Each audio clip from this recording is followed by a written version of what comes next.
Selamat siang semuanya. Ini kita masuk ke dalam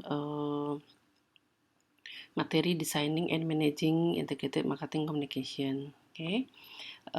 Kita awali dulu dengan planning proses ya. Jadi di dalam menyusun program MC itu kita siapkan dulu beberapa rencana.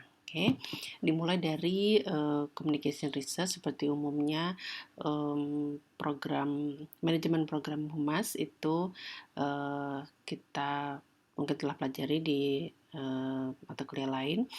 Diawali dengan sebuah penelitian gitu ya. Jadi kita analisa situasi, kita analisa organisasi, juga target audiensnya seperti apa.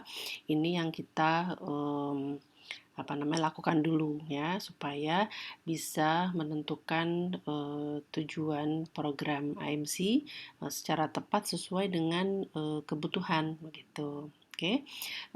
Yang berikut kita di dalam AMC namanya marketing perlu melihat siapa target market ya. Jadi bukan secara luas seperti pada program PR yang lain yaitu menuju kepada stakeholder, tapi ini kita khusus kepada target market. Jadi siapa yang akan membeli produk atau jasa kita. Oke, kalau sudah kita lakukan product positioning, jadi produk kita mau diposisikan seperti apa di benak customer gitu ya. Kita lakukan, kemudian baru menentukan tujuannya. Ini mau sekedar brand awareness atau mengubah sikap atau sampai kepada mencapai purchase intention misalnya. Baik, kemudian tentukan budgetnya, dan ini seiring dengan menentukan objektif dan budget, kemudian kita pilih gitu ya program AMC mana yang akan dilakukan, karena ada beberapa toolsnya ya. Jadi kita breakdown komponen-komponen apa saja yang kita perlu persiapkan gitu. Baik, nah jangan lupa communication prosesnya seperti pada model komunikasi umumnya kita gunakan juga di dalam program AMC. Jadi kita sebagai pengirim pesan ya, itu kita perlu bisa mengubah pesan-pesan yang akan kita sampaikan ke dalam bentuk penyampaian yang bisa nantinya diterima oleh receiver gitu ya. Di sini nanti akan ada banyak strategi pesan seperti apa yang tepat kita gunakan, karena berbeda tujuan, berbeda target market ya, itu tentu pesannya juga pasti akan berbeda. Nah, di dalam konteks ini kita juga perlu menentukan medianya yang kita pakai apa gitu ya, supaya bisa di-decode oleh receiver gitu ya, bisa diterima dengan baik, tidak ada salah persepsi, dipahami dengan baik supaya nyampe tujuannya ke receiver.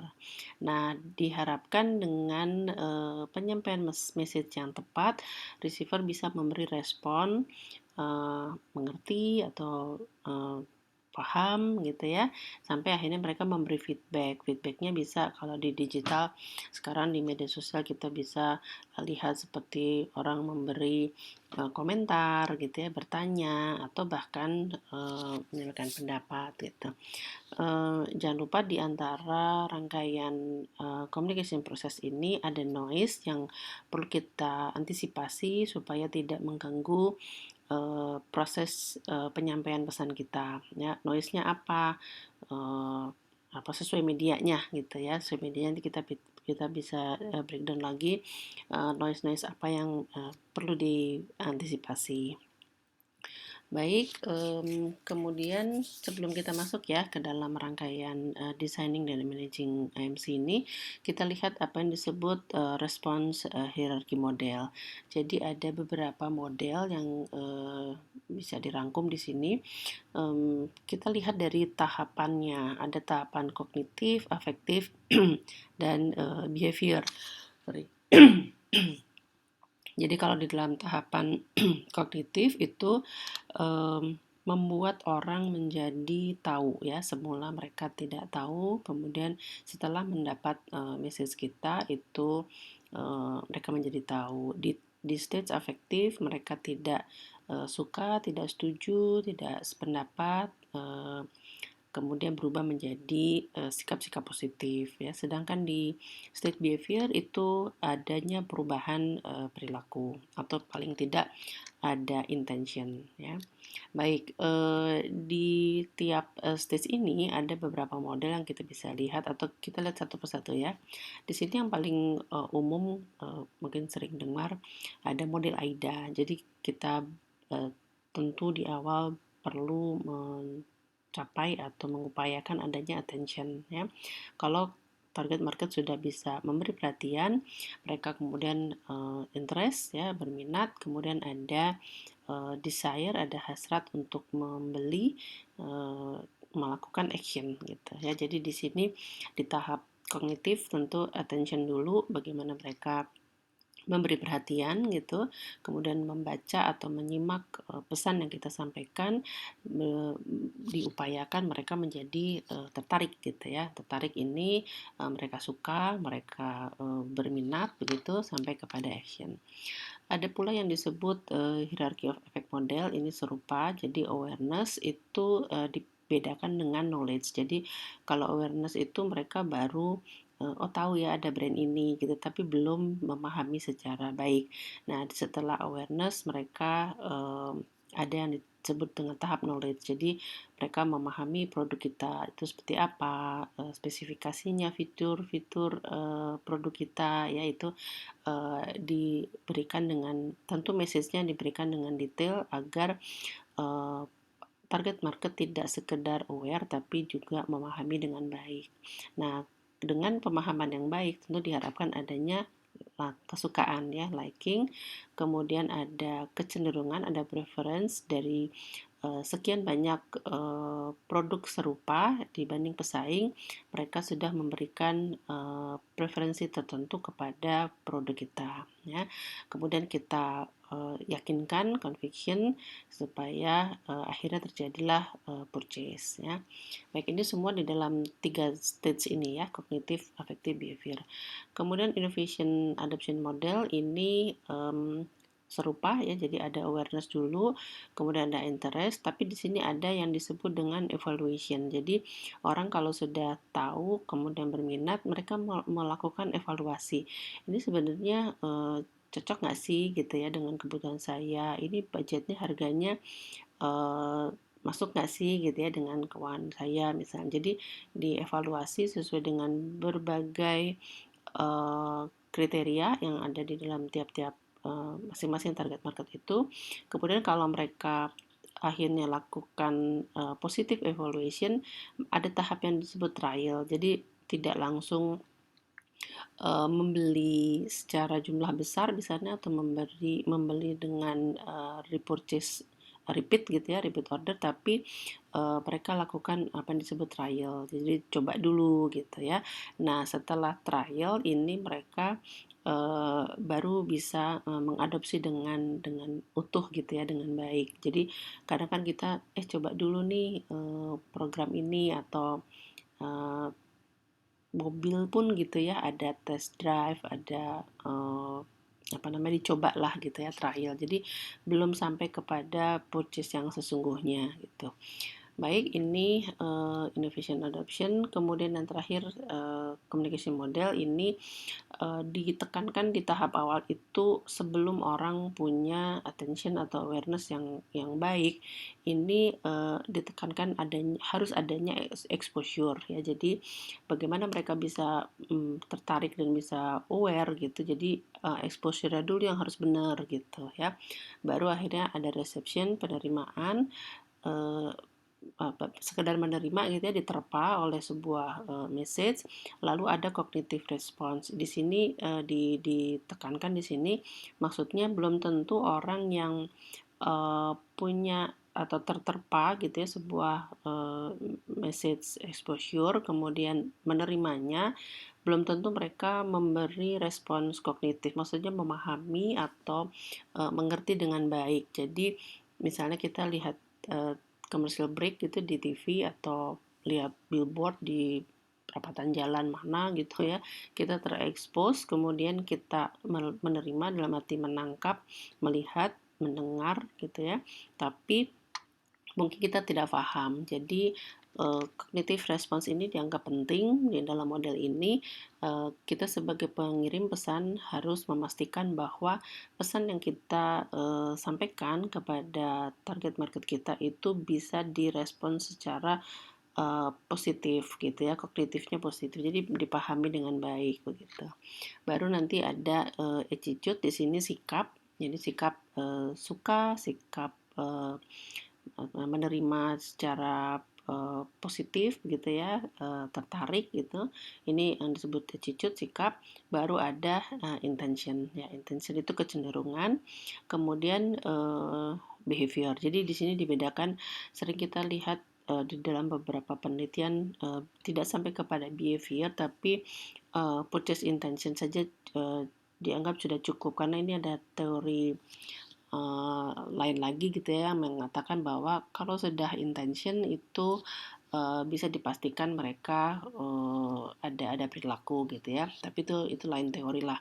Jadi di sini dipisahkan, dibedakan intention dan behavior ya. Belum tentu orang yang punya intention itu melakukan perilaku yang serupa dengan intentionnya, tapi bisa juga gitu ya. Kalau sudah ada intention itu boleh dikatakan kecenderungannya lalu akan melakukan perilaku yang sesuai gitu. Oke, itu menjadi ranah penelitian lah ya gitu. Jadi tiap-tiap model ini bisa digali lebih lanjut gitu. Oke, kemudian yang lain perlu kita siapkan dulu. Di sini ada yang disebut consumer decision making process. Jadi umumnya orang itu kalau membeli ya gitu, mau membeli produk atau jasa didasarkan atas sebuah problem, disebabkan karena adanya sebuah problem. Jadi kalau kita punya masalah, kita punya problem, itu ada nggak nih produk atau jasa yang bisa menutup gitu ya, bisa memecahkan masalah kita. Sorry, misalnya ada sekarang lagi pandemi gini kan orang sulit untuk berbelanja ke pasar gitu misalnya, kemudian ada banyak online shopping, ada banyak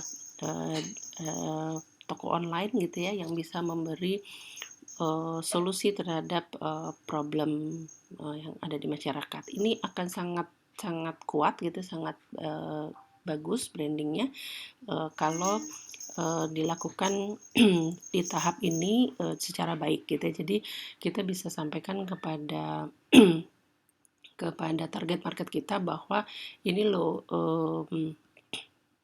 Anda punya masalah, nah saya punya solusinya gitu ya. Itu didasarkan pada konsep itu ya, problem recognition. Jadi diberikan satu solusi. Nah, tapi kadang-kadang ada orang yang tidak menyadari bahwa saya itu punya problem gitu ya. Sebelum produk itu diluncurkan, orang tuh kadang nggak terlalu menganggap itu sebagai satu problem, atau ada problem tapi nggak tahu nih pemecahan masalahnya di mana gitu ya. Misalnya kayak shampoo lah yang paling gampang. Shampoo itu dulu shampoo sekedar shampoo gitu aja ya, tidak ada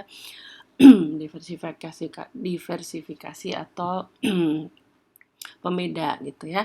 Nah, kemudian ada beberapa produk yang diluncurkan mengacu kepada sebuah problem ya, beberapa problem. Jadi misalnya rambut kalau habis dicat itu jadi kering gitu ya. Nah, ini gunakanlah shampoo untuk rambut yang habis dicat.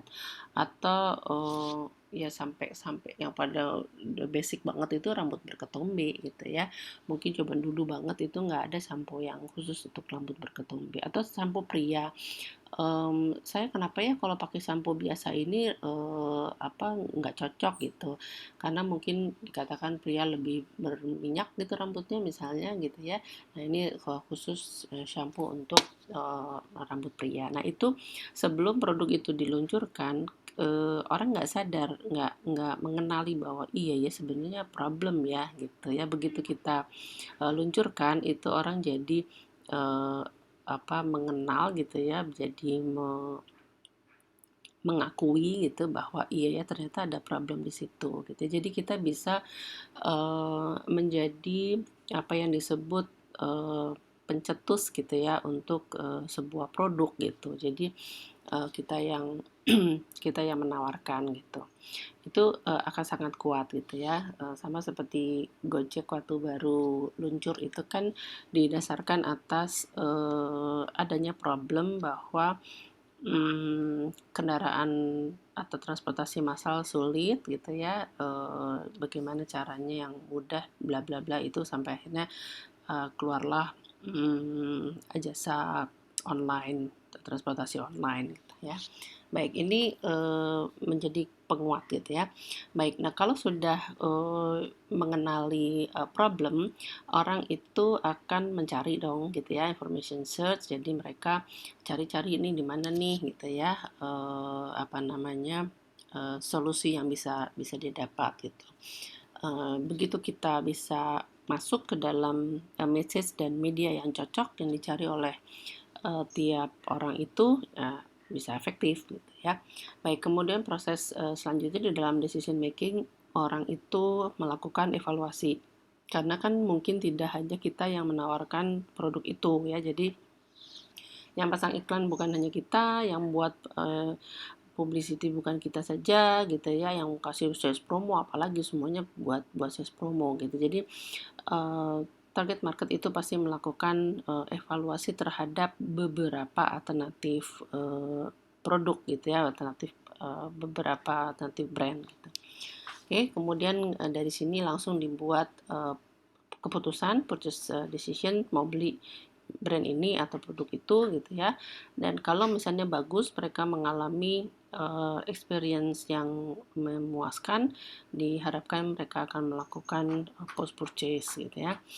Baik, ini decision making proses yang ada di dalam, benak konsumer gitu ya, yang, diharapkan dari setiap setiap proses ini kita bisa lakukan, message atau menyampaikan pesan secara, efektif gitu ya. Jadi di awal itu bagaimana mungkin awareness sampai kepada, nanti akhirnya orangnya sudah beli, puas, mereka melakukan post purchase gitu ya. Ini message-nya nanti akan, beda-beda dan mungkin tools AMC-nya pun juga, berbeda-beda gitu ya. Baik, kemudian, di sini ada, eee proses untuk melakukan, decision juga gitu ya. Mmm, ada 5 gitu yang disebut sebagai, unsur purchase decision. Ada orang yang memang membeli, produk itu untuk digunakan sendiri ya.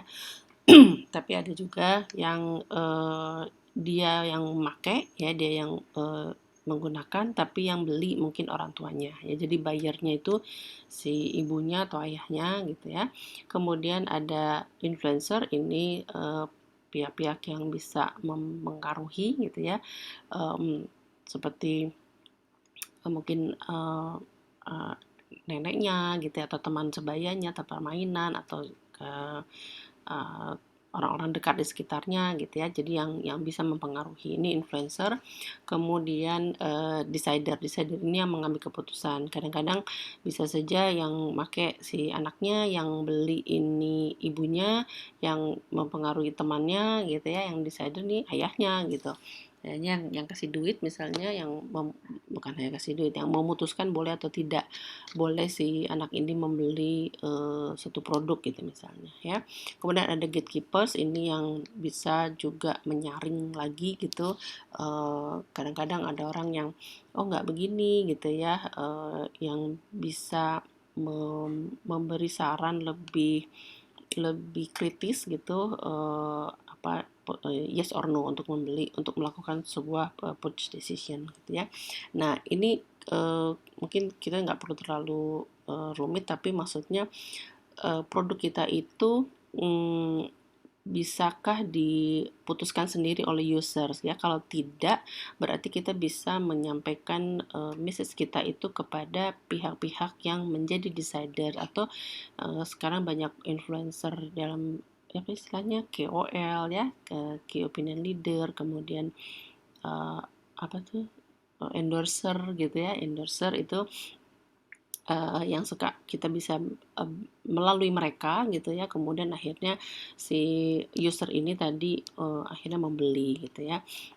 Word of mouth ya, itu kan cara-cara yang dilakukan karena belum tentu kalau kita menyampaikan pesan langsung kepada user itu bisa efektif gitu ya. Jadi kita perlu perhatikan apakah produk ini perlu dilalui message-nya kepada pihak-pihak lain gitu ya. Oke, baik, itu beberapa hal yang perlu kita pertimbangkan di dalam menyusun MC gitu ya, sebelum menyusun itu beberapa hal yang penting.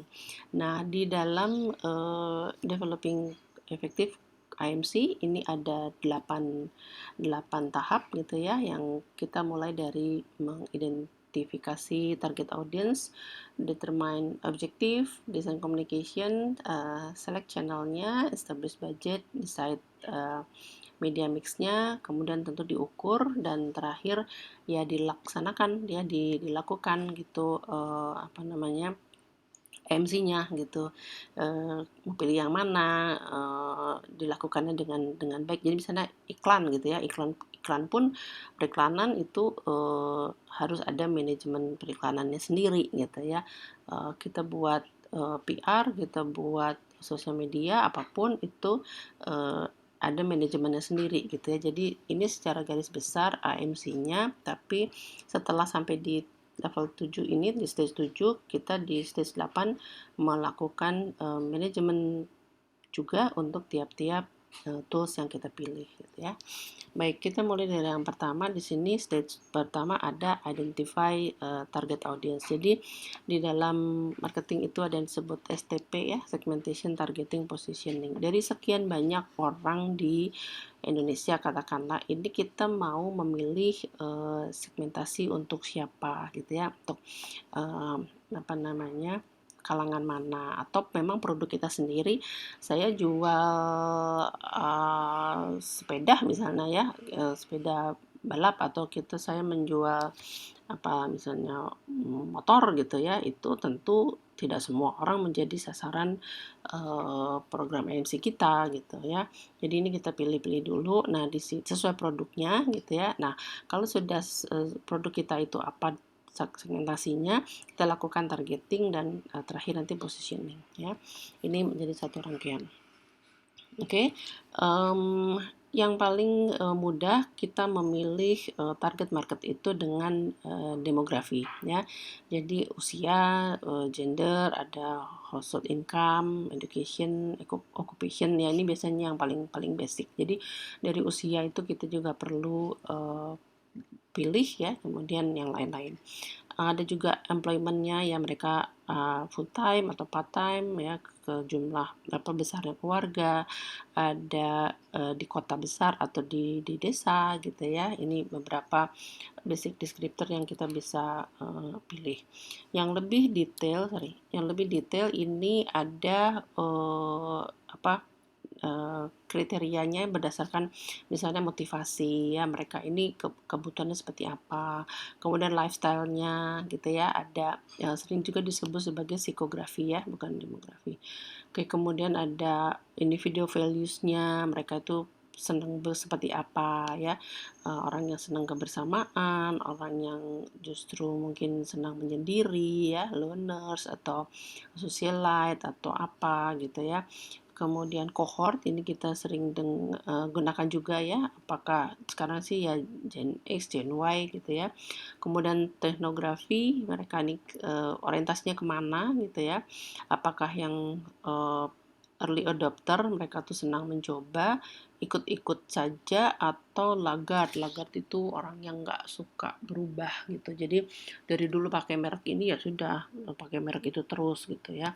Industrial product ini juga dari apa namanya, size-nya organisasi, besar atau kecil, kemudian kalau dari individu ya, eee, apa, masalah-masalah keterampilan, decision maker-nya seperti apa gitu ya, masalah personalnya ini, eee tidak harus semua kita, tentukan gitu ya, tapi kalau bisa lengkap, bisa semakin detail itu akan menjadi lebih baik. Jadi kenapa ya ada iklan atau ada program IMC yang, bagus sekali gitu, bisa bisa efektif, itu karena, memang digali dengan detail siapa target marketnya, kemudian message-nya disesuaikan dengan target market itu gitu ya. Orang yang senang, menyendiri, loners gitu, mungkin cocok dengan produk-produk yang memang memfasilitasi dia melakukan misalnya nonton ya sudah di rumah, di kamar gitu ya. Tapi kalau yang senang pergi ke mall atau apa, nonton ya di bioskop kayak gitu itu, apa namanya, pasti sangat berbeda ya, dan cocokkah, produk kita gitu ya, produk kita itu cocoknya ke siapa gitu ya. Mmm, Kalaupun ada bisa Gen X, bisa Gen Y misalnya dari cohort, tapi bahasanya bahasanya pasti berbeda gitu ya. Atau kalau misalnya, bank gitu ya, bank itu ada beberapa program atau jasa produk yang, dikhususkan untuk Gen Y, ya berarti bahasanya tentu berbeda. Tapi kalau jasa keuangannya yang ditujukan untuk, Gen X gitu, apalagi untuk B2B, untuk corporate, pasti berbeda lagi gitu ya. Mungkin mudah ya dipahami. Baik. Stage kedua ini kita, menentukan objektif ya. Menentukan objektif ini, ada 4 yang umumnya bisa dilakukan. Awal sekali apakah kita baru, mengupayakan adanya, eee kebutuhan gitu ya. Jadi seperti tadi, jadi sebenarnya ini produk kita ini dibutuhkan atau tidak sih gitu ya. Jadi kita memperkuat kategori, brand kita itu sebagai produk yang memang dibutuhkan ya. Butuh barang ini nih gitu ya. Jadi menguatkan atau menegaskan bahwa, inilah produk yang Anda butuhkan gitu ya.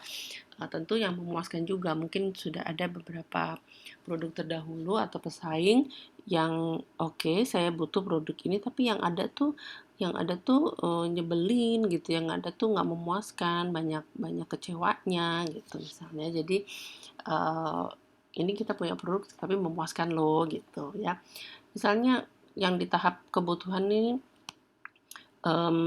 sudah umum, misalnya kita mungkin punya WiFi di rumah gitu ya, kita pakai, First Media, IndiHome dan sebagainya. Tapi kan sering kita dengar, "Oh di rumah tuh ini nggak bagus ininya, ini gitu, pindah aja ini," gitu. "Ah sama aja di sini," gitu ya. Nah jadi, apa namanya, belum ada pemain di pasar yang, cukup bisa memberi, customer satisfaction gitu ya. Ini bisa di tahap yang lebih detail. Tapi ada juga yang memang baru kebutuhan itu saja, belum kuat gitu ya. Saya lihat beberapa yang, banyak muncul di saat pandemi ini, karena memang situasinya berubah gitu ya. Seperti kita nggak bisa nonton di bioskop, sekarang kan kita banyak nonton di rumah, program-program, apa namanya, film ya, TV di rumah itu kan sangat sangat nonton film di rumah itu sangat, boom gitu jadinya sekarang karena memang, situasinya seperti ini ya. Itu yang, "Ih iya ya butuh banget nih," gitu, bisa nonton di rumah yang, bagus kualitasnya gitu ya. Itu, jadi diperkuat lah gitu ya.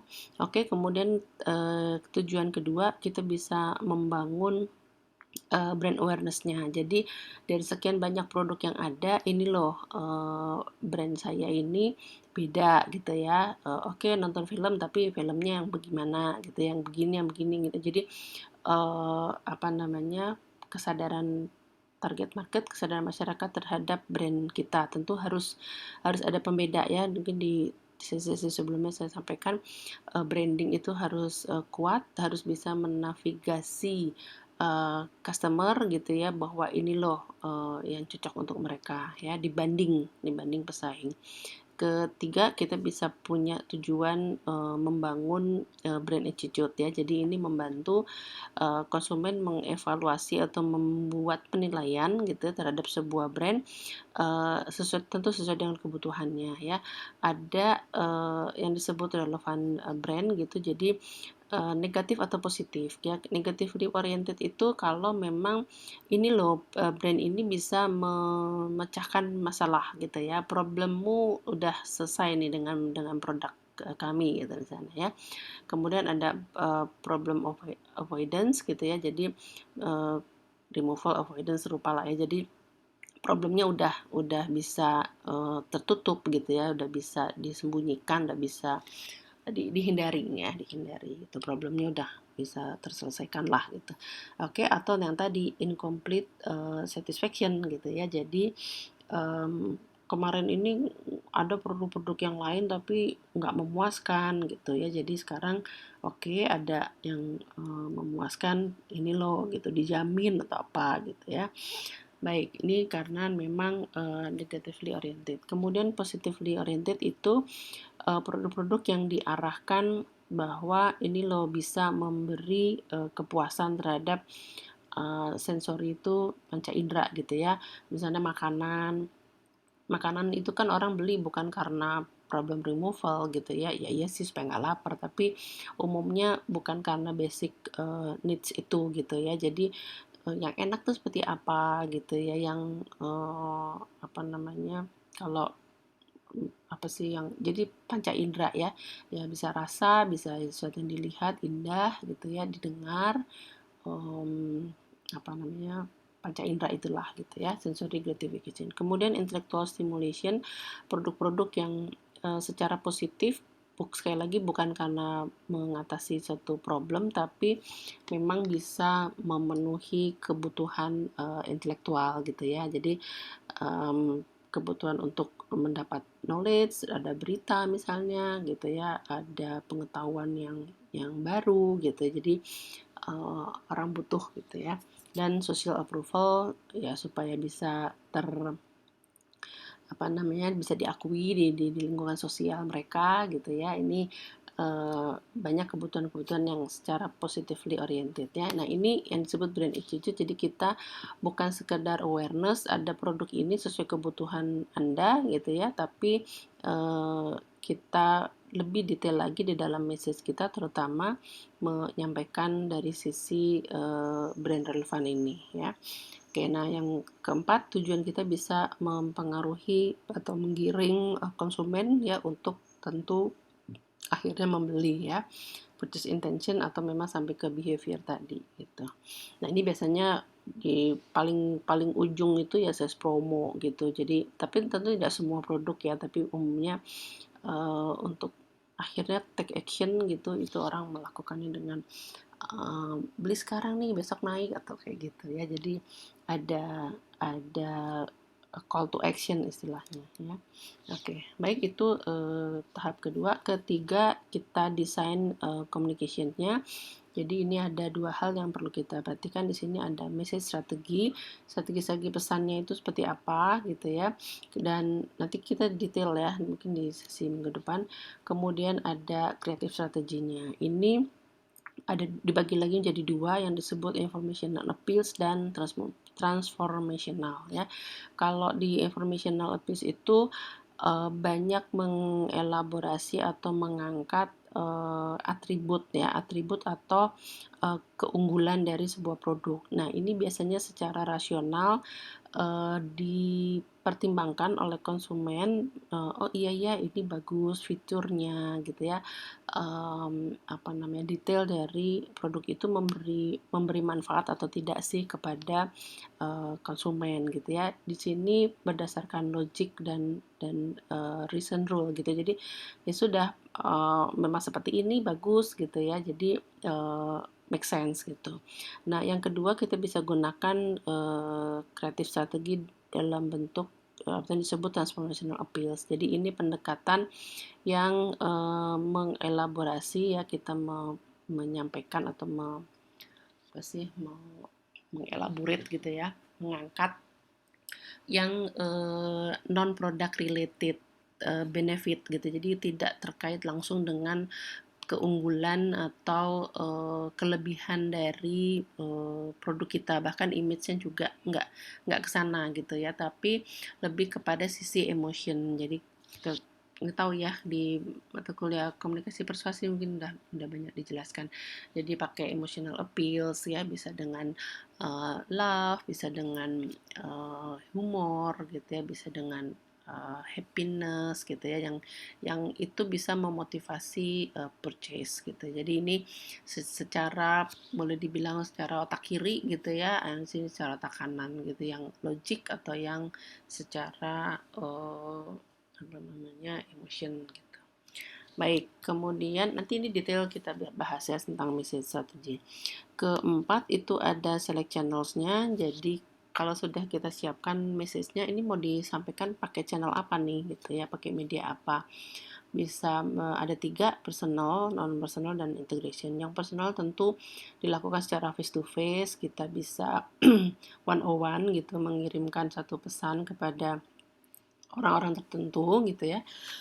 Bisa lewat telepon, personal selling-nya gitu, kemudian email gitu ya, kita bisa kirimkan direct message kepada target tertentu gitu. Nah ini personal sih yang diterima oleh siapa, target marketnya, tapi kita lakukannya sekarang sudah banyak yang bisa dibantu dengan teknologi. Kita bisa kirim email diterima personal oleh target market, tapi kita ngirimnya pun nggak lalu manual satu-satu gitu ya, bisa pakai tools banyak itu, kita bisa langsung kirim blasting ribuan email tetap dengan sapaan ya, misalnya ibu siapa, bapak siapa gitu, karena disambungkan dengan database gitu, jadi langsung namanya muncul gitu ya.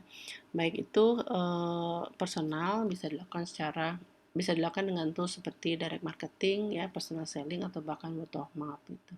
Nah di sini kita kelebihannya kalau di personal bisa langsung mendapat feedback secara detail gitu ya, oh si bapak ini tertarik, oh ibu ini enggak, oh apa gitu. Jadi kita apalagi kalau personal selling ya, untuk B2B terutama, kita presentasi ke satu klien, satu perusahaan, kemudian bisa langsung cepat nih dapat feedbacknya gitu ya.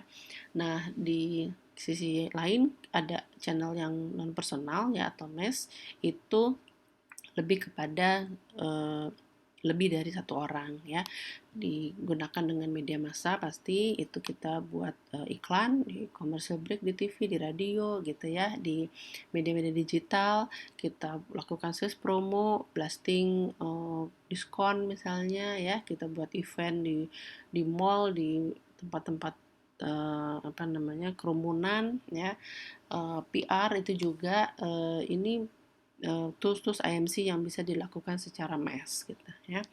Oke, kemudian yang baik ini tentu dipadukan gitu ya, diintegrasikan antara yang personal dan non personal. Jadi ini bukan ya sudah ini aja personal atau apa gitu. Ini bukan pilihan, maksudnya harus memilih gitu, enggak. Justru yang bagus itu kita melakukan integrasi. Jadi mass communication itu bagus untuk bisa secara cepat gitu ya, menjangkau begitu besar target audience, yang kalau dilakukan secara personal mungkin bisa terbatas ya. Tapi tadi saya bilang teknologi juga sudah membantu ya.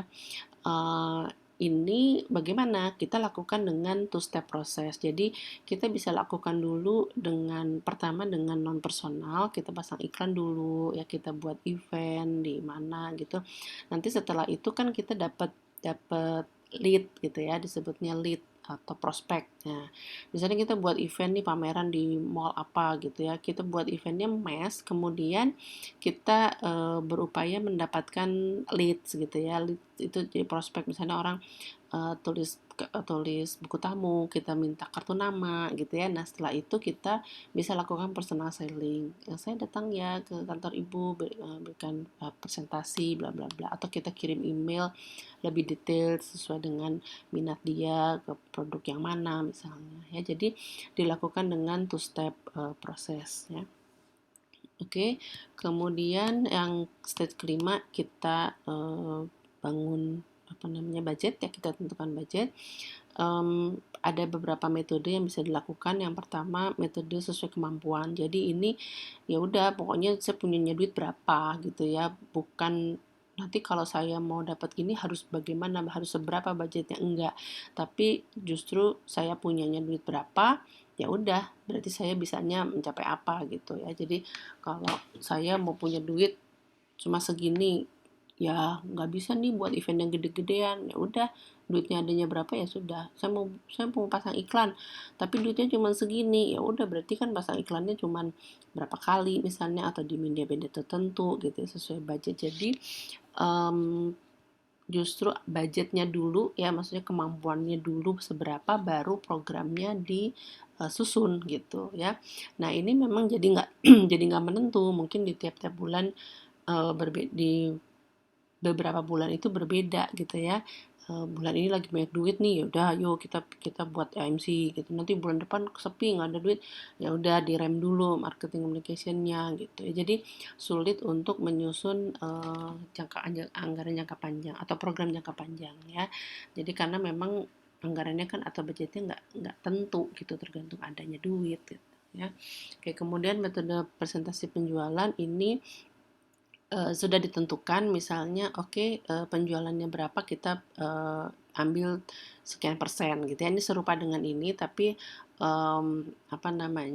setelah ada penjualan gitu ya. Jadi penjualan itu sebagai penentu promosi, bukannya kebalik ya. Biasanya kan orang bisa lakukan promosi dulu, nanti baru dapat penjualan berapa gitu ya. Jadi anggarannya itu berdasarkan penjualan yang ada lalu diambil sekian persen misalnya ya.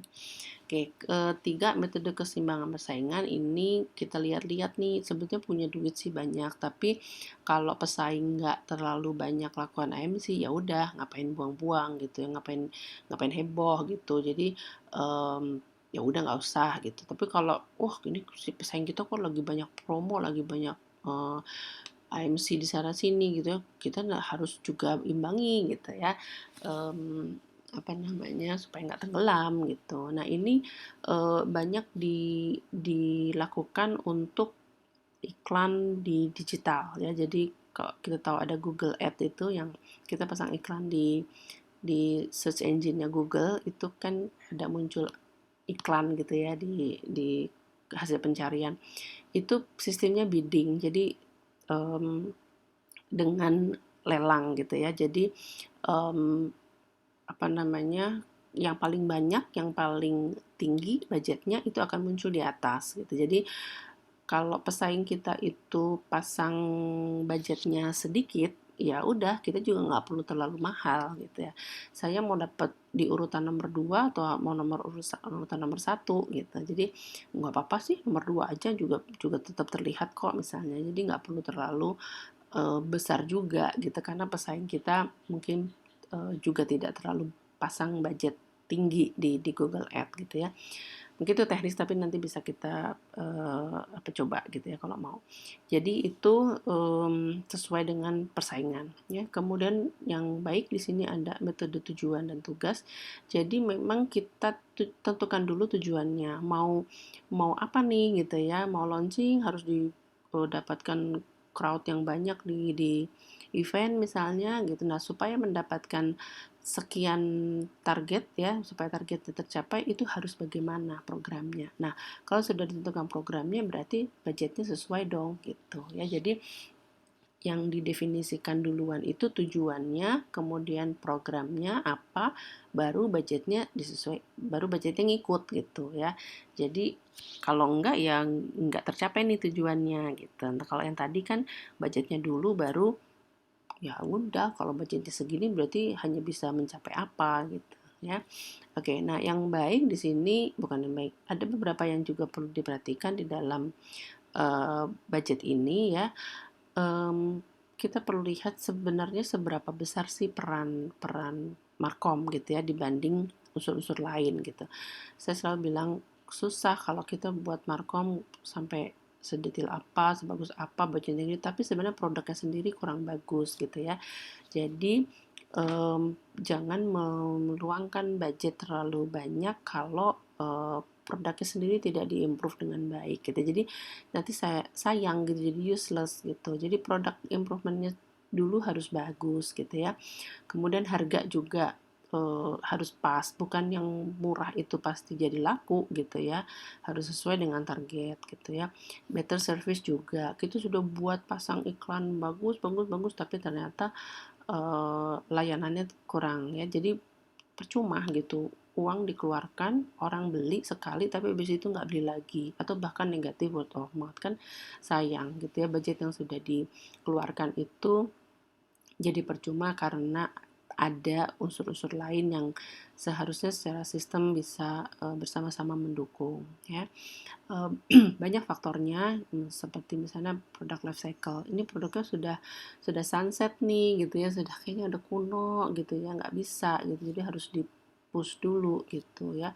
Kemudian produk kita ini commodity atau highly highly differentiable. Jadi kalau produknya komoditi, jual beras, jual air gitu, jual gula gitu ya, itu garam, itu kan apa namanya, sulit gitu ya. Bukan sulit, tapi mesti penerapan AMC-nya harus berbeda gitu ya.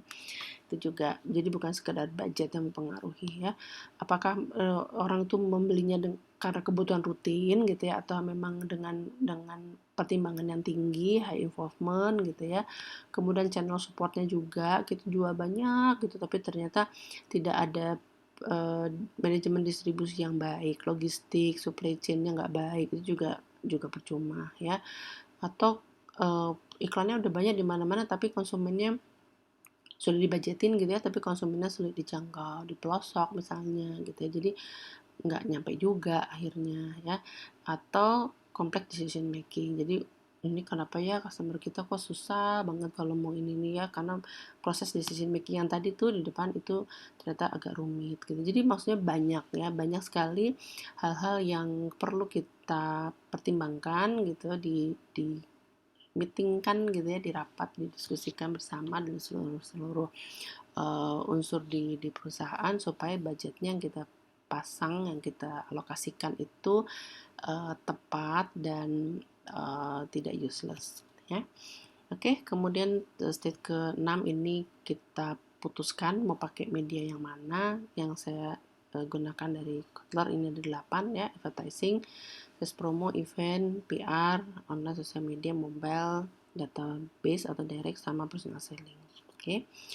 Nanti kita detail satu-satu nih ya, kita bahas. Nah, di dalam menentukan media atau tools mana yang kita pilih, perhatikan juga jenis produknya ya. Kalau B2C tentu berbeda dengan B2B. Kalau B2C itu biasanya pakai advertising, sales promo, sosial media, itu yang paling banyak ya. Tapi kalau B2B kita bisa pakai direct marketing, personal selling, apa namanya, presentasi ke face to face tadi gitu ya, ke perorangan. Nah, kemudian ada buyer readiness stage, ini tahap kesiapan dari konsumen untuk membeli. Ada orang yang sebetulnya belum belum siap untuk membeli, tapi kita bangun dulu ya brand awareness-nya. Ini loh, nanti Anda kalau mau kuliah, ini loh Anda kalau sudah menikah, nanti Anda beli rumah ini loh nanti kalau Anda udah punya duit banyak, ini beli mobil misalnya, ini loh kayak gitu ya. Jadi baru membangun kesadaran. Ini bagus dengan cara advertising atau PR. Oke, kemudian orang sudah mengerti, itu kita tambah lagi dengan personal selling. Ya Bu, udah ya, ini kita loh ada kredit loh, ini pembelian apa, term of paymentnya gini-gini. Nanti saya buat custom ya, nanti misalnya asuransi gitu ya.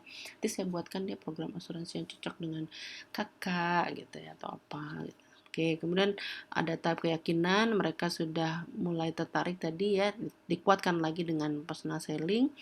Kemudian mulailah ada sales promo di tahap supaya mereka pesan ya, sales promo. Personal sellingnya juga masih kuat. Biasanya kalau produk high involvement, beli rumah, beli apartemen, beli mobil ya, itu kuat sekali personal selling. Oke, kemudian yang terakhir tahap pemesanan kembali. Mereka repeat order gitu ya, repeat purchase gitu, repurchase gitu ya. Itu sales promo itu paling paling bagus, dan juga advertising. Ini sekedar contoh aja, mungkin tiap produk berbeda-beda. Jadi mau pakai yang mana nih gitu ya. Oke, kemudian stage ketujuh kita ukur ini gimana nih dampak AMC-nya ya, tentu kepada target audience. Banyak sekali yang bisa kita lakukan, misalnya meneliti atau mengukur mereka sebenarnya sudah kenal atau belum dengan produk kita gitu ya, mereka ingat atau enggak, berapa kali mereka ngeliat, apa yang diingat, mereka bagaimana perasaannya, suka atau dia suka, berapa kali mereka beli produk, berapa kali mereka word of mouth, ceritakan kepada orang lain gitu ya. Ini contoh-contoh saja untuk mengukur result. Jadi ini loh message kita nih, AMC kita dilakukan dengan cara ini nih berhasil sampai di mana gitu misalnya. Tentu harus disesuaikan dengan objektif yang tadi di depan ya. Jangan mengklaim bahwa ini produk kita, program kita berhasil tidak berhasil tanpa melihat objektifnya gitu ya. Objektifnya apa tadi gitu. Oke, kemudian jenjang evaluasi itu bisa dibagi jadi 4, ada input sampai outcome. Jadi input itu kita mengevaluasi message-nya sendiri. Jadi bagus nggak sih di dalam tahap input gitu ya, sudah lancar atau belum prosesnya gitu ya. Kalau di tahap inputnya nggak lancar, nggak bagus, nanti outputnya juga jadi salah gitu ya. Jadi kita persiapkan meeting, ada briefing, ada persiapan untuk foto, untuk desain apa gitu ya. Ini yang kita evaluasi dulu nih di tahap awal, jangan sampai sudah langsung di launch gitu ya. Oh, ternyata ada kekurangan. Jadi kelihatan nih kenapa bisa begitu ya ini pesannya. Oh, ternyata itu yang eksekusi kemarin waktu briefing nggak masuk atau apa nggak ngerti gitu ya. Jadi tahap inputnya ini penting banget. Oke, kemudian output ini message transmission. Jadi pas muncul di media, entah iklan, entah sosial media atau apa, ini kita ukur. Misalnya berapa kali tayang gitu ya, berapa kali kemunculannya gitu. Kemudian outgrowth itu penerimaan dari khalayak, mereka sudah menangkap atau belum ya, memahami pesan kita atau belum tidak gitu ya. Nah, terakhir yang paling tinggi adalah jenjang outcome. Jadi ini sudah sampai dampak, apakah mereka jadi berubah pendapatnya, mereka sikap menjadi suka gitu ya, sampai kepada behavior tadi, beli atau enggak produk kita gitu. Nanti ini di akhir mata kuliah ini kita akan bahas detail lagi ya tentang evaluasi. Baik, terakhir ini manage AMC-nya. Jadi sudah kita pilih kan tadi saya mau sales promo, kemudian sama sosial media gitu misalnya ya. Nah di sosial promo ini kita lakukan lagi manajemen gitu ya, persiapannya, eksekusinya sampai evaluasinya. Advertising juga begitu, direct message ya, database juga begitu. Ini paling penting kalau di database itu kita harus lakukan database building dulu gitu ya, membangun database. Kalau databasenya salah, sampah gitu ya, percuma kita kirim email blasting sekian ribu, bounce semua, nggak nyampe, undelivered gitu ya. Jadi tahap persiapannya juga harus kuat ini di database marketing ya. Semua ya, ini 8 tools ini kalau sudah kita pilih, kita harus lakukan manajemennya masing-masing. PR juga ya, kita tahu manajemen PR-nya sendiri didetailkan gitu ya. Oke, nah ini yang akan kita bahas satu persatu di dalam sesi-sesi berikutnya. Baik, itu saja untuk kali ini. Semoga bisa dipahami dengan baik. Terima kasih. Selamat siang. Wassalamualaikum warahmatullahi wabarakatuh.